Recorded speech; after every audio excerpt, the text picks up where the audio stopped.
ఏంటంటే మీ ఇప్పుడు river front development దాంట్లో మీకేమైనా ప్రాబ్లం ఎట్లాంటి ప్రాబ్లం అవుతుంది? ప్రాబ్లమే ఉందండి. మా ఇల్లు మాకు కావాలంటే ప్రాబ్లమే కదా! వాళ్ళు అంటున్నది మాకు ఇష్టం లేదు. ఆ టీపీఆర్ అనేది మాకు చూపిస్తే గనక మనకు తెలుస్తది కదా! ఏది ఎంత పోతుందనేది మాకు చెప్పట్లేదు. కాకపోతే మేము ఇల్లు ఇవ్వడం అయితే మాకు ఇష్టం లేదండి. ప్రభుత్వమే మా దగ్గరికొచ్చి మమ్మల్ని అడిగి వాళ్ళకి ఏం కావాలి, మాకేం కావాలి, మా ఉద్దేశం అడిగి తెలుసుకొని వాళ్ళు దాని తర్వాత ఏం చేస్తారో మాకు చెప్తే అప్పుడు మేము ఏమైనా చేస్తాం. ఒక్కటి మ్యూజియం బ్యూటిఫికేషన్ అయితే మేమైతే అబ్జెక్షన్ అయితే చెయ్యట్లేదు. చెయ్యమనే చెప్తున్నాము. కాకపోతే మమ్మల్ని దావపై పెట్టి మా ఇల్లులు పోయి ఇచ్చేసుకోకుండా ఉండాలని మేము కోరుకుంటున్నామండి. మూసికి మీ ఇంటికి ఎంత దూరం ఉంటుంది? ఎంత డిస్టెన్స్ ఉంటుంది? 50 మీటర్స్ అబవ్ ఉన్నాము. కాకపోతే ఇప్పుడు ఏమవుతుందంటే ఇప్పుడు ప్రతి ఇయర్కి ఒకసారి చేంజ్ అవుతుంది. ఫస్ట్ 9 మీటర్స్ అన్నారు, తర్వాత 30 అన్నారు, ఇప్పుడు 50 అంటున్నారు. కాకపోతే 50 కూడా క్లారిటీ లేదు. కాబట్టి ఎంత డిస్టెన్స్ అని కాదండి, వాళ్ళు ఏంటనేది మాకు ఆ డిపిఆర్ చూపించి ఆ మ్యాప్ మా దగ్గర చూపించి మీకు ఇష్టమా, మీరు అక్కడ బతుకుతున్నామా లేదా మా ఇంటికి వచ్చి మమ్మల్ని చూసి ఆ తర్వాత వాళ్ళు ఏం చెప్తారో దాన్ని బట్టి మేము ఫాలో అవుతామండి. వాళ్ళు మాకు క్లారిటీ మాకు ఇస్తే, గవర్నమెంట్ మాకు ఏమీ క్లారిటీ ఇవ్వట్లేదు. ఓన్లీ ఇలా మ్యాగజైన్స్లో వచ్చినవి ఇవే చూస్తున్నాం మేము. ఓపెన్గా ఆయన ఏమీ మాకు చెప్పట్లేదు. కాకపోతే ఇవి ఇప్పుడు వచ్చింది కొత్తగా చెప్తున్నారు కదా, ఈ సిస్టమ్ మాకైతే వ్యతిరేకం చేస్తున్నామంటే అందుకని ఆందోళన గురించి అని మేము వెళ్ళి ఇప్పుడు అందుకే ఈ రోజు ఇక్కడ కలవడానికి కారణం అయితే దీని గురించే కంప్లీట్ చేద్దాం అనుకుంటున్నాం. మాది పీజీ కాలనీ హైదర్ష కోట, అక్కడి నుంచి వచ్చామండి మేము. ఇలా మాకు ఏంటంటే అక్కడ రోడ్ వేసుకోండి అంతా నది వరకే వేసుకోండి. మాకు బొప్పర్ జూన్ చేస్తామంటే మేము ఒప్పుకోవటం కాము. ఎందుకంటే మీరు ఆల్రెడీ నది చేసిరనుకో పార్టిషన్ చేసుకోండి. పార్టిషన్ లేకుండా మీరు ఆల్రెడీ బొప్పర్ జూన్లో మీకు 50 మీటర్లు తీసుకుంటాం అంటే అవసరం లేదు. ఆల్రెడీ 9 మీటర్లే ఉన్నది స్టార్టింగ్లో, తర్వాత 30 మీటర్లు వచ్చింది. 30 మీటర్ల తర్వాత కూడా మళ్ళీ ఇప్పుడు 100 మీటర్ అంటున్నారు. అట్లా ఎట్లయితుంది? ఏ లెక్క ప్రకారం చేస్తారు మీరు? మాకేముందో డీటెయిల్స్ మాకు కావాలి. మేము ఏదో కొద్దిగా అమౌంట్ వేసుకొని ఇల్లు కట్టుకుంటే ఇల్లు ఊళ్ళో ఒకటేస్తే ఎట్లయితుంది? అది రూల్స్ కాదు. మీరు ఏం చేస్తారు రూల్స్ ప్రకారంగా మీరు నదికి చేయండి. మేము వద్దంటలేము. ఇది గవర్నమెంట్ ల్యాండ్ కాదు, మేము కొన్నది. ఇది మేము అక్కడ అంటే మేము 2006లో కొన్నాము, కట్టుకున్నప్పుడు అంతా ఇరగొట్టేస్తాము, అది చేస్తాము. మాకు కనీసం మా రూల్స్ ప్రకారంగా నోటీస్ రావాలి, లేకుంటే ఎట్లా చేస్తున్నాము అనేది మాకు రెస్పాన్స్ ఉండాలి. రెస్పాన్సే లేదు. మీరు పార్టిసిపేషన్ చేసుకోండి, నది వరకు రోడ్ వేయండి, దాని పక్కపోటి ఫ్లైవర్ వేయండి, పైకి వెళ్ళి ఏమవుతుంది? ఏనికి రాదా? మీరు ఇక్కడే డిజైన్ చేయాలి అవసరం లేదు. మీకు బాబుగడ్డ దగ్గర చుట్టుముట్టు ల్యాండ్ ఉంది, అక్కడ చేయండి, కాంప్లెక్స్లు కట్టండి, సంపింగ్ కాంప్లెక్స్ కట్టుకోండి. అక్కడ ఏం చేసినా చేయొచ్చు. అక్కడ జాగా ఉంది, అక్కడ ఉంది, చుట్టుముట్టు చేయండి మీరు. అక్కడ ఇక్కడ నది నుంచి స్ట్రేట్ తీసుకుపోయి రోడ్డు, అక్కడ రోడ్డు ఇక్కడ రోడ్డు చేయండి, మధ్యలో నది చేయండి, లేకుంటే ఫ్లైఓవర్ వేయండి పైకి వెళ్ళి. ఎందుకు రాదు చెప్పండి? మనం చేసుకుంటే ఎన్నో మార్గాలు ఉన్నాయి చేయాలంటే. ఇక్కడ బిల్డింగులు అక్కడ బిల్డింగ్ కట్టే అవసరం ఏముంది గవర్నమెంట్కు? కట్టేది లేదు కదా. అది నువ్వు ఎవరికో చేయించిస్తా అంటే సుందరీకరణ అంటే పార్క్ చేయి, గణేష్పోడు. ఇప్పుడు ట్యాంక్ బోర్డు చుట్టుముట్టు ఉంది, రోడ్డు ఉంది, ప్లేస్ పార్క్ ఉంది అక్కడ. ఇప్పుడు రేవంత్ రెడ్డి గారు సర్వే నెంబర్ 41 రిలీజ్ చేసిండు. 41 నుంచి ఎక్కడ రాకపోతుంది, ఏం పోతుంది కూడా చెప్పలేడు. ఇంట్లో ఉన్న వాళ్ళని రోడ్డు మీద పడేసుకుంటుండు.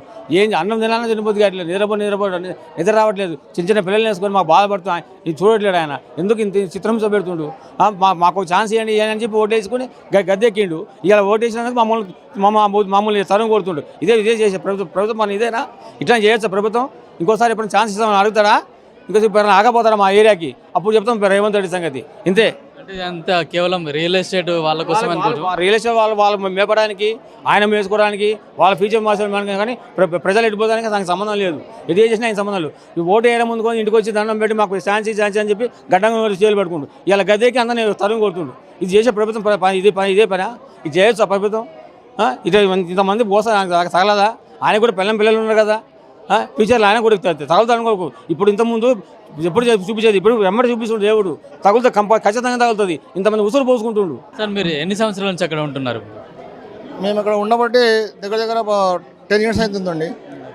మేము తీసుకున్నప్పుడు ఈ బఫర్ జోన్ లేదు, ఎఫ్టీఎల్ లేదు, ఎలాంటి లేకుండా గవర్నమెంట్ అన్ని అనుమతులు ఇచ్చి రిజిస్ట్రేషన్ చేసి టెక్స్లు తీసుకున్నప్పుడు అక్కడ బంపర్ జోన్ ఉంది, ఇక్కడ రిజిస్ట్రేషన్ చేయకుండా ఆపాలి గవర్నమెంట్. ప్రత్యేకించి గవర్నమెంట్ అక్కడ పర్మిషన్ ఇవ్వద్దు. రిజిస్ట్రేషన్లో బ్లాక్ లిస్ట్లో పెట్టాలి.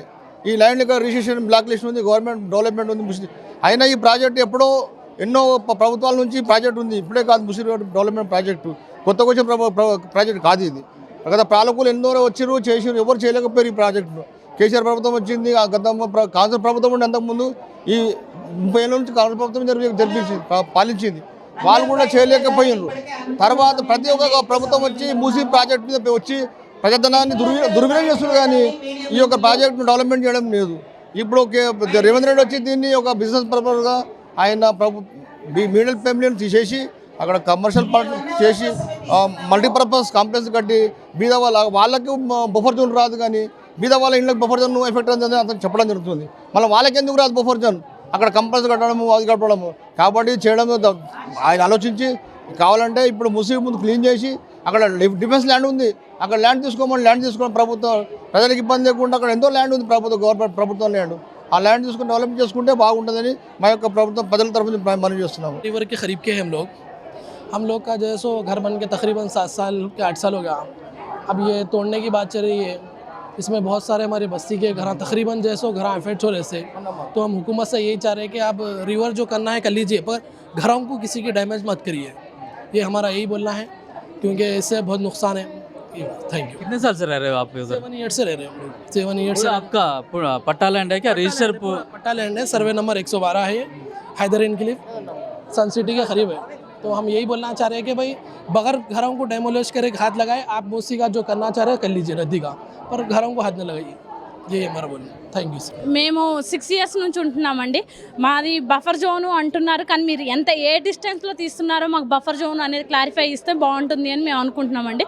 మాకు ఇంతవరకు ఫ్లడ్స్ అనేది రాలేదు, మా కాలనీకి ఏ నోటీసులు రాలేదు, ఏమీ రాలేదండి. అంటే ఇప్పుడు వచ్చి సుందరీకరణ చేస్తాము, డెవలప్మెంట్ చేస్తామని చెప్తున్నారు కదా మేడం. సుందరీకరణ బ్యూటిఫికేషన్ చేస్తున్నాము, డెవలప్మెంట్ చేస్తున్నాము అంటే ఏ విధంగా చేస్తున్నారు? మీరు అటు సైడ్ మిలిటరీ ఏరియా ఉంది, మిలిటరీని అంటే రోడ్ 2 వైపులు తీస్తున్నారా, లేదా కాలనీ ఓన్లీ పబ్లిక్ పీపుల్కి వెళ్ళే తీస్తున్నారా, మిలిటరీకి వెళ్ళి కూడా తీస్తున్నారా? మాకంటూ ఒక క్లారిఫికేషన్ ఉండాలి కదండి.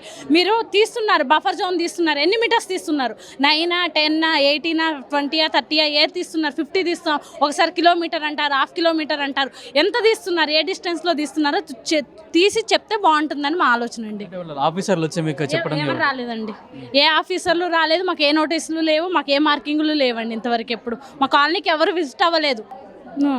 నోటీసులో సర్వే జస్ట్ మాకేంటి అంటే మొన్న పేపర్లో నోటిఫికేషన్లో వచ్చింది, మా సర్వే నెంబర్ ఉంది, మా కాలనీ సర్వే నెంబర్ అని ఉందండి.